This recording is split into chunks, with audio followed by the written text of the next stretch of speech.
तो आज हमने लिया है चैप्टर लोकोमोशन एंड मूवमेंट, जो कि हमारा सीरीज चल रहा है 30 एनसीईआरटी बेस्ड क्वेश्चन, जो कि नीट 2026 के लिए बहुत इंपॉर्टेंट है। तो देखिए पहला क्वेश्चन देखिए यहाँ पे लिया गया है। फर्स्ट क्वेश्चन है, from outer to inner side the sequence of 3 bone present in the middle ear. हमारे मिडिल ईयर के अंदर जो ऑसिकल्स होते हैं, ईयर ऑसिकल्स, वो 3 होते हैं। पहले तो याद करने का देखिए तरीका है, मिस हास अरे क्या हुआ। तो ये तो नाम हो गए हैं, मेलियस है, इंकस है, इन स्टेप्स। स्टेप्स हमारे ईयर का भी सबसे छोटा बोन है और पूरी बॉडी का भी सबसे छोटा बोन है। इसके अराउंड ही बॉडी का सबसे छोटा मसल्स होता है, जिसको आप क्या बोलते हैं, स्टेपेडियस। ओके, हास का मतलब इनका शेप है, तो हैमर शेप, एनविल शेप, उसके बाद स्टर्प शेप। ये तीनों बोन के शेप हो गए हैं। मतलब मेलस का शेप कैसा होगा, हैमर शेप, इंकस का एनविल शेप, स्टेप्स का स्टर्प शेप, और ये उनके एम्ब्रियोनिक मॉडिफिकेशंस हैं। अरे का मतलब यहाँ पे क्या होगा, आर्टिकुलेट। क्या का क्या होगा, दिस इज द क्वाड्रेट। और हुआ का होगा हायो मैंडिबुलर। मतलब अगर आपसे क्वेश्चन पूछा जाता है Malus is the modified which embryonic bone, तब आप आंसर क्या लगा सकते हैं, आर्टिकुलेट। वैसे इंकस के लिए आप क्या लगा सकते हैं, क्वाड्रेट। स्टेप्स के लिए क्या लगा सकते हैं, हायो मैंडिबुलर। अब यहाँ पे सीक्वेंस पूछा गया था, तो देखिए मेलस, इंकस एंड स्टेप्स, तो C is the correct answer. बाकी की चीज़ें भी आपको याद रखना। ओके, नेक्स्ट क्वेश्चन है हमारा, विच one of the following statement is true. कौन सी बात यहाँ पे सही लिखी गई है। तो देखिए, the head of the humerus, humerus मतलब ये बोन है, head of the humerus articulate with the acetabulum. Acetabulum तो पेल्विक गर्डल का कैविटी है, तो ये तो आंसर हो नहीं सकता। देखिए तो इसको क्रॉस कर देते हैं अपन। Head of the humerus bone articulate with the glenoid cavity of the pectoral girdle, तो हमारा B is the correct answer. मतलब ह्यूमरस का हेड स्कैपुला के अंदर जो कैविटी होता है, this is the glenoid cavity, उसके साथ आर्टिकुलेट होगा और कौन सा जॉइंट बनाएगा, बॉल एंड सॉकेट जॉइंट। तो हमारा आंसर क्या हो गया है, second is the correct answer. Okay, next question पे चलते हैं। डायग्राम बेस्ड क्वेश्चन है, आपको पहचानना। देखिए इलियम, उसके बाद ये एसिटाबुलम है, दिस इज द एसिटाबुलम। तो अब बी को क्या होना चाहिए था, एसिटाबुलम।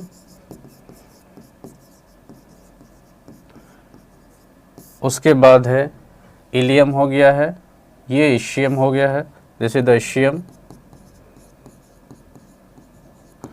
उसके बाद ये वाला हो गया है आपका शी प्यूबिस हो गया है, और ये वाला हो गया है, दिस इज द जॉइंट बन रहा है प्यूबिक सिम्फाइसिस, एक कार्टिलेजनस जॉइंट है। इसको आप एम्पी आर्थरोसिस के नाम से भी जानते हैं। तो मैच करते हैं आप, ए को क्या होना चाहिए, इलियम, तो ये तो गलत हो गया है, और सी वाला भी रॉन्ग हो गया। देखो बी को क्या होना चाहिए, एसेटाबुलम, और इस एसेटाबुलम में क्या होगा, फीमर का हेड फिट होगा, और यहाँ पर भी कौन सा जॉइंट बनेगा, बॉल एंड सॉकेट जॉइंट। तो ये इलियम, बी क्या एसेटाबुलम, सी क्या हो गया, दिस इज द प्यूबिस, और डी क्या हो गया, इशियम, और ई क्या हो गया, प्यूबिक सिम्फाइसिस। तो B is the correct answer. काफ़ी इंपॉर्टेंट है। पेल्विक गर्डल, हिप गर्डल, इसी को आप कोक्सा बोन भी बोलते हैं, और इनोमिनेट बोन के नाम से भी जाना जाता है। ओके, उसके नेक्स्ट क्वेश्चन है, ईच गर्डल, चाहे पेक्टोरल गर्डल हो चाहे पेल्विक गर्डल हो, दोनों गर्डल फॉर्म या consist of 2 half, each half of. अब पेक्टोरल गर्डल के बारे में पूछा जा रहा है। देखिए पेक्टोरल गर्डल का मतलब शोल्डर गर्डल, तो एक स्कैपुला होगा और एक क्लेविकल होगा। तो 2 बोन से मिलके बना हुआ हर एक half, one is the scapula, one is the clavicle. Okay, clavicle collar bone है, इसको ब्यूटी बोन के नाम से भी जानते हैं।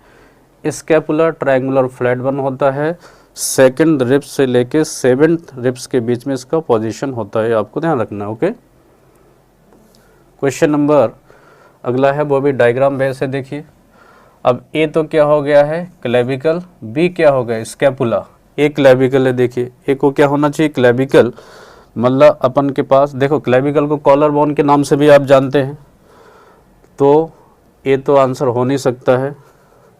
ए क्लेविकल है, बी क्या है स्कैपुला है, सी क्या है, अब देखिए सी तो क्या हो गया रेडियस होना चाहिए, सी को क्या होना चाहिए रेडियस, जो थंब की तरफ होता है उसको रेडियस, जो लिटिल फिंगर की तरफ होता है उसको आप अल्ना बोलते हैं।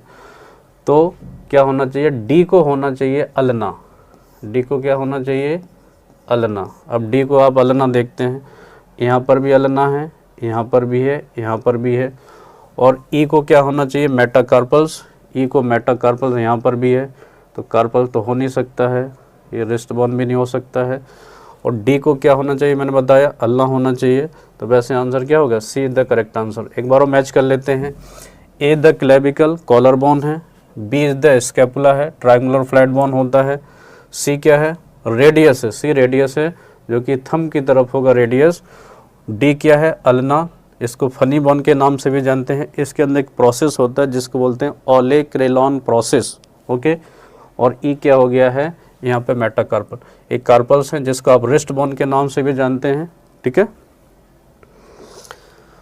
उसके क्वेश्चन नंबर 6 है what is correct about the synovial joint, synovial joint के बारे में करेक्ट क्या है। देखिए वॉल एंड सॉकेट जितने भी फ्रीली मूवेबल जॉइंट होते हैं बॉडी के सब साइनोवियल हैं, ये आपको ध्यान रखना है। तो वॉल एंड सॉकेट साइनोवियल है, बिल्कुल करेक्ट बात है। पाइबट जो कि एटलस और एक्सिस के बीच बनता है वो भी पाइबट जॉइंट है, और यहाँ पर रेडियस अल्लाह के बीच भी जॉइंट बनेगा वो पाइबट जॉइंट माना जाता है। और रिस्ट के जो रिस्ट बोन है जो कार्पल्स है उनके बीच में जो जॉइंट बनेगा this is the gliding joint, okay. तो ग्लाइडिंग वाला भी साइनोवियल ही होता है। एक बात आपको याद रखना all the freely movable joint are synovial, okay. Hinge joint भी साइनोवियल है लेकिन कार्टिलेजनस जॉइंट साइनोवियल नहीं होता है। तो 1 2 3 मतलब हमारा आंसर क्या हो जाएगा A the correct answer, okay. Next question पे चलते हैं अपन। असर्शन रीजन टाइप है tetany the rapid spasm in the muscles, बिल्कुल टेटेनी मसल का एक टाइप का रैपिड स्पाज्म है और ये ब्लड में कैल्शियम कम होने की वजह से होता है। तो पहली बात तो हो गई है correct, tetany is usually cause by the increase, नहीं होना चाहिए था, डिक्रीज होता तो वो सही हो जाता। तो हमारा आंसर क्या हो गया है इफ़ असर्शन इज ट्रू और रीजन इज फॉल्स, तब क्या लगाएंगे आप C is the correct answer, okay. उसका नेक्स्ट क्वेश्चन है match the column, question number 8 है। देखिए फ्लोटिंग रिब्स, अब फ्लोटिंग रिब्स 11th और 12th पेयर रिब्स को फ्लोटिंग बोलते हैं, मतलब वो सिर्फ वर्टिबल रिब्स है, डॉर्सली सिर्फ कहाँ से कनेक्ट होंगे वर्टिब्रा से ही कनेक्ट होंगे, वेंट्रली एकदम फ्री रहते हैं वो। तो floating ribs do not connect with the sternum, मतलब फर्स्ट के साथ आपको 4 लगाना पड़ेगा। और देखिए फर्स्ट के साथ वैसे 4 सी ही ऑप्शन में है, फिर भी बाकी के ऑप्शन ही पढ़ ले। एक्रोमियन, एक्रोमियन जो प्रोसेस होगा दिस इज द क्लेविकल। अब एक्रोमियन आपने देखा होगा जब पेक्टोरल गर्डल के बारे में आपने पढ़ा है तो जो स्कैपुला होता है उससे एक रिज होता है स्पाइन, वही आगे चल के एक्रोमियन प्रोसेस बनता है और वो आगे चल के कॉलर बोन के साथ कनेक्ट होगा और एक्रोमियो क्लेविकुलर जॉइंट वहाँ पे तैयार होगा, ओके।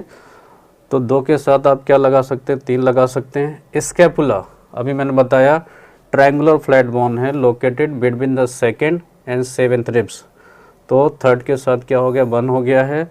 और ग्लिनॉइड कैविटी जैसे द उस कैविटी के अंदर क्या होगा ह्यूमरस का हेड फिट होगा और कौन सा जॉइंट बनेगा this is the ball and socket joint. तो हमारा आंसर क्या हो गया है C is the correct answer, okay. Next चलते हैं question number 9 what is said identified the skeletal muscles, skeletal muscles के बारे में देखिए क्या बात सही है। हमारे पास 3 टाइप के मसल्स है, स्केलेटल है, कार्डियक है और स्मूथ है। तो स्केलेटल के बारे में यहाँ पे पूछा गया है। ऑफकोर्स इनके फाइबर्स कैसे होते हैं सिलेंड्रिकल है, सिंसिशियल है मतलब मल्टीन्यूक्लिएटेड है और साथ में अनब्रांच भी है, तो पहला ही आंसर हो गया है। उनके फाइबर्स कैसे हैं सिलेंड्रिकल है, सिंसिशियल है मतलब मल्टीन्यूक्लिएटेड है और कैसे होते हैं अनब्रांच। जबकि जो स्मूथ मसल्स हैं वो स्पिंडल शेप होते हैं, इनिक्लेटेड होते हैं, वो भी अनब्रांच है। कार्डिक जो मसल्स है वो कैसा होता है, वो ब्रांच है, वो सिलेंड्रिकल है, ठीक है, वो भी आपको ध्यान रखना। यहाँ पे क्या पूछा गया था, स्केलेटल मसल्स के बारे में, तो हमारा आंसर क्या हो गया है, A the correct answer. Okay, उसका नेक्स्ट चलते हैं question number 10, match the following, आपको मैच द कॉलम करना, देखते हैं। पेयर्ड क्रेनियल बोन, अब देखिए cranial, these are the cranial bones, okay.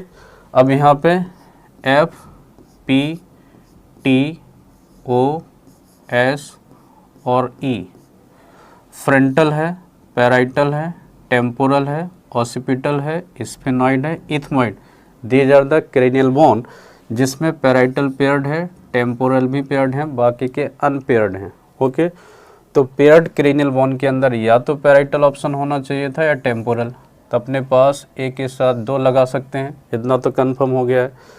तो सी और डी तो आंसर नहीं हो सकता। जितना आप प्रोसेस ऑफ एलिमिनेशन से जाएंगे उतने क्वेश्चंस आपको आसान हो जाते हैं। ओके, क्योंकि आपको दो ऑप्शन पे तो बाद में सोचना ही नहीं है ना। उसके अलावा अब देखिए मूवेबल बोन, हमारे जो लोअर जो है this is the dentary, only movable bone of the skull, skull का केवल मूवेबल बोन है। तो मूवेबल बोन मतलब मैंडिबल है, डेंटरी, तो बी के साथ आप क्या लगाएंगे, बी के साथ आप 4 लगाएंगे, ए के साथ 2, बी के साथ 4, तो second is the correct answer. Okay, उसका क्वेश्चन नंबर 11 है, read the statement and find out the incorrect statement, कौन सी बात यहाँ पे गलत मेंशन है वो आपको देखना है। पहला मैं पढ़ता हूँ, about 40 to 50% of the body weight of a human adult is contributed by the muscles, एक अडल्ट ह्यूमन का जो बॉडी वेट है उसमें 40 से 50% मसल्स का वेट होता है। ये बात बिल्कुल सही है। Muscles have special property, muscles के पास कुछ स्पेशल प्रॉपर्टी है।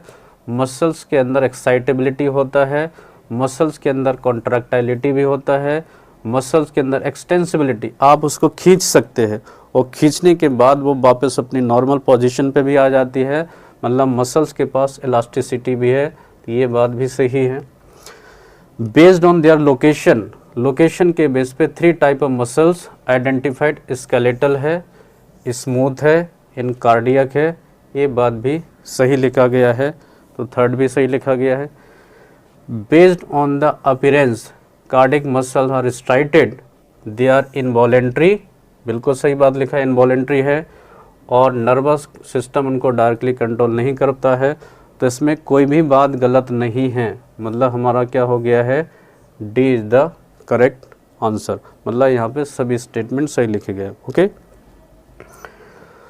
उसके बाद चलते हैं question number 12, the pivot joint between the atlas and axis, जो एटलस, पहला सर्वाइकल वर्टिब्रा को आप क्या बोलते हैं, एटलस, और दूसरे सर्वाइकल वर्टिब्रा को आप क्या बोलते हैं, एक्सेस। तो इनके बीच जो जॉइंट होगा वो जनरली क्या है, वो फ्रीली मूवेबल है, this is the synovial joint. तो क्या हो गया है, C is the correct answer. Okay,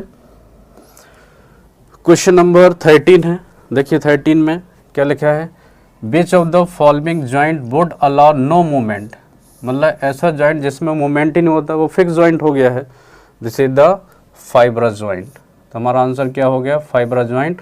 और एक इसके अच्छे एग्जाम्पल हैं, दिस इज द सूचर्स। तो हमारे क्रेनियल बोन के अंदर जो जॉइंट होते हैं उनको आप क्या बोलते हैं, सूचरस, वो एक टाइप का फिक्स जॉइंट है। क्वेश्चन नंबर नेक्स्ट है, which of the following is not a disorder of bone, कौन सा बोन का डिसऑर्डर नहीं है। ठीक है, बोन से रिलेटेड या स्केलेटन रिलेटेड, सिस्टम से रिलेटेड कोई भी डिसऑर्डर यहाँ पे अपन को नहीं चाहिए। ऑर्थराइटिस, ये तो है, inflammation of the joint is called arthritis. Arthritis भी 3 टाइप का होता है, गाउटी ऑर्थराइटिस, ऑस्टियोआर्थराइटिस और रिमोटॉइड ऑर्थराइटिस, ये आपको ध्यान रखना है। ऑस्टियोपोरोसिस ये भी है। रिकेट्स, विटामिन डी की डेफिशिएंसी से होता है रिकेट्स, तो ये भी बोन का ही डिसऑर्डर है। एथेरोस्क्लेरोसिस, ये सर्कुलेटरी सिस्टम का डिसऑर्डर है, जिसको सीएडी के अंदर आते हैं, कोरोनरी आर्टरी डिसीज माना जाता है। इसमें प्लेग वगैरह, कोलेस्ट्रॉल, फाइब्रस टिश्यू डिपॉजिट हो जाते हैं हमारे जो ब्लड वेसल्स होते हैं, स्पेशली आर्टरी के अंदर। क्वेश्चन नंबर नेक्स्ट है, number of bones present in the cervical, thoracic, lumbar, sacral, coccyx region के अंदर आपको कुल मिला के वो वर्टिब्रा का ही नाम पूछ रहा है। अब देखिए वर्टिब्रल कॉलम का फॉर्मूला CTLS और C।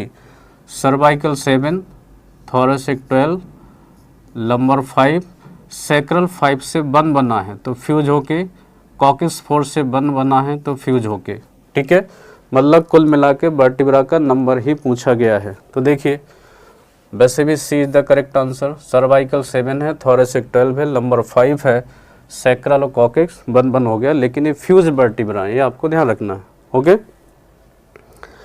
नेक्स्ट चलते हैं क्वेश्चन नंबर 16। एसेटाबुलम, एसेटाबुलम अकर्स, अभी मैंने आपको बताया था इलियम इशियम प्यूबिस, जहाँ पे ये बोन मिल जाते हैं वहाँ पे एक कैविटी बनता है, दिस इज द एसेटाबुलम। और एसेटाबुलम के अंदर जो हमारा फीमर है थाई बोन, उसका हेड फिट होगा और कौन सा जॉइंट बनेगा वहाँ पे, बॉल एंड सॉकेट जॉइंट तैयार होगा। तो आप क्या लगा सकते हैं, pelvic girdle is the correct answer. Okay, next है मैथ द कॉलम। अब देखिए हमारे पास रिब्स के बारे में पूछा गया है। पहले 7 पेयर रिब्स टूरो रिब्स हैं, वेंट्रली स्टर्नम से कनेक्ट है, डॉर्सली वर्टिब्रल कॉलम से कनेक्ट है, इसलिए आप इनका दूसरा नाम क्या होगा, वर्टिब्रो स्टर्नल रिब्स। तो आप ए के साथ क्या लगा सकते हैं, थर्ड लगा सकते हैं। फॉल्स रिब्स, देखिए 8, 9, 10 ये 3 पेयर फॉल्स रिब्स होते हैं, तो बी के साथ आप क्या लगा सकते हैं, फर्स्ट लगा सकते हैं।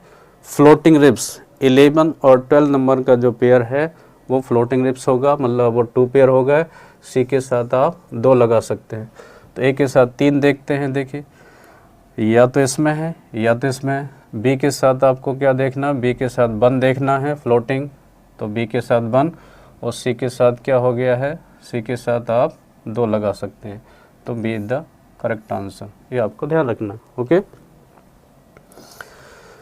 क्वेश्चन नंबर नेक्स्ट 18 है, what is the location of troponin. अब देखिए यहाँ पे अगर मैं बात करूँ एक्टिन की, तो यहाँ पे एक ट्रोपोमायोसिन है और यहाँ पर एफ एक्टिन जो जी एक्टिन थे वैसे पॉलीमराइज हो गए हैं, तो वो फिलामेंटस एक्टिस बन चुके हैं। ऐसे 2 फिलामेंट तैयार होंगे और इस ट्रोपोमायोसिन के ऊपर रेगुलर इंटरवल पर कॉम्प्लेक्स प्रोटीन होंगे, दिस इज द ट्रोपोनिन। अब उसके भी 3 यूनिट होते हैं, एक को बोलते हैं आप TNT, एक को बोलते हैं आपको TNC, एक को बोलते हैं TNI। Tropomyosin binding troponin, calcium binding troponin और इनहिबिटरी ट्रोपोनिन। तो वैसे इस क्वेश्चन के हिसाब से हमारा आंसर क्या हो गया, attach to the tropomyosin B the correct answer. Okay, next है कंसीडर द फॉलोइंग स्टेटमेंट। कुछ स्टेटमेंट यहाँ पे दिए गए, देखते हैं। Motor neuron along with the muscle fibre, देखिए मान लेते ये मसल फाइबर है, ये मसल फाइबर है, मसल फाइबर ही मसल सेल कहलाता है, और एक मोटर न्यूरॉन उससे जुड़ा होगा, तो इट कंस्टिट्यूट द मोटर, ये बात बिल्कुल सही है। लेकिन मोटर न्यूरॉन सार्कोलेमा के साथ जो जंक्शन बनाएगा, this is called neuromuscular junction या मोटर एंड प्लेट। तो पहला स्टेटमेंट तो करेक्ट है। दूसरा पढ़ते हैं, the neurotransmitter release at the neuromuscular junction is acetylcholine, ये बात भी सही है। यहाँ पे सिनेप्ट वेसिकल्स होंगे, उनके अंदर केमिकल भरा होगा, this is called ACH acetylcholine, तो बिल्कुल वो जंक्शन पर रिलीज होंगे, दूसरा भी सही है। मायोसिन के हेड के पास ही ATPase की एक्टिविटी होती है, ये बात भी सही लिखा गया है। तो ऑल स्टेटमेंट आर करेक्ट, मतलब हमारा आंसर क्या हो जाएगा, D is the correct answer. एक बच्चे एक बात और आपको ध्यान रखना है, मायोसिन के हेड को एक्टिवेट करने के लिए मैग्नीशियम आयन भी रिक्वायर्ड होता है। तो अगर मसल कॉन्ट्रैक्शन के अंदर वो आपसे पूछते हैं कि विच आयन आर रिक्वायर्ड, तो कैल्शियम के साथ साथ आपको मैग्नीशियम आंसर भी देना है, ठीक है। उसके बाद क्वेश्चन नंबर 20 है, the muscles band that remain unchanged. कौन कौन से बैंड है जो मसल कॉन्ट्रैक्शन रिलैक्सेशन में अनचेंज रहते हैं। अब देखिए जब मसल कॉन्ट्रैक्शन होगा, पहली बात तो स्लाइडिंग फिलामेंट थ्योरी पे बेस्ड होता है। एक फिलामेंट पुल करेगा, दूसरा स्लाइड होगा, तो मायोसिन पुल करता है एक्टिन को, तो एक्टिन स्लाइड होगा मायोसिन के ऊपर, ये आपको ध्यान रखना है, ठीक है। तो एच जोन क्या होगा, डिसअपियर होगा। आई बैंड क्या होता है, रिड्यूस हो जाता है। एम लाइन भी कम हो जाएगा, जेड लाइन भी कम होगा। ए बैंड वैसा का वैसा ही रहता है। तो चाहे मसल कॉन्ट्रैक्शन हो या मसल रिलैक्सेशन, ए बैंड में कोई बदलाव नहीं होता है। इंपॉर्टेंट क्वेश्चन है भी। Question number 21 assertion reason type है। विसरल मसल्स मतलब स्मूथ मसल्स हैं, लिखा है, ये बात तो बिल्कुल सही हो गई है। मैनी मसल सेल असेंबल, बहुत सारे मसल सेल असेंबल होकर जुड़कर ब्रांचिंग पैटर्न टू द, ये बात गलत हो गई है। विसरल मसल तो ब्रांचिंग पैटर्न में रहते ही नहीं है, तो पहला सही है, दूसरा गलत है, तो हम क्या लगाएंगे, C is the correct answer. Okay, next है which of the following property is not associated with the muscle, कौन सी प्रॉपर्टी मसल से एसोसिएटेड नहीं है, उससे रिलेटेड नहीं है। एक्साइटेबिलिटी बिल्कुल है, कॉन्ट्रैक्टाइलिटी भी है, इलास्टिसिटी है, लेकिन नॉर्मल केस में मसल्स के पास रिजिडिटी नहीं होती है, ठीक है। मसल रिजिड नहीं होते, रिजिड तो तब होंगे जब कोई पर्टिकुलर डिसऑर्डर हो जाएगा। ओके, तो हमारा आंसर क्या हो जाएगा, fourth is the correct answer.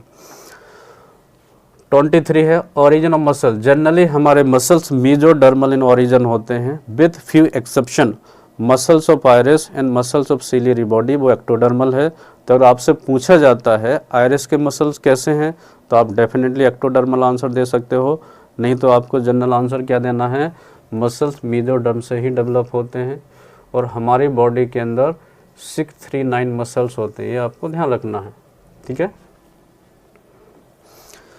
Question number 24, recognise the diagram, diagram को रिकग्नाइज करना है। देखिए एक्टिन का डायग्राम बनाया गया, ये वाला तो देखें यहाँ पे है, this is the F actin, this is the F actin, filamentous actin, और ये छोटे छोटे जो जी एक्टिन थे, मतलब जी एक्टिन मोनोमर है, और वही पोलीमराइज होके क्या बन गया है, एफ एक्टिन, वो आपको ध्यान रखना है। और बी क्या हो गया, this is the tropomyosin, A tropomyosin है, और ए क्या हो गया, this is the troponin,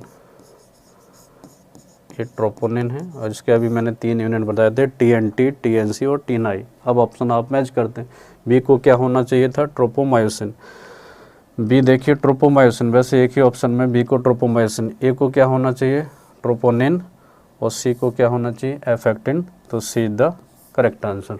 okay, next है आइडेंटिफाइड द, कुछ पार्ट हैं लेबल किए गए हैं, ठीक है।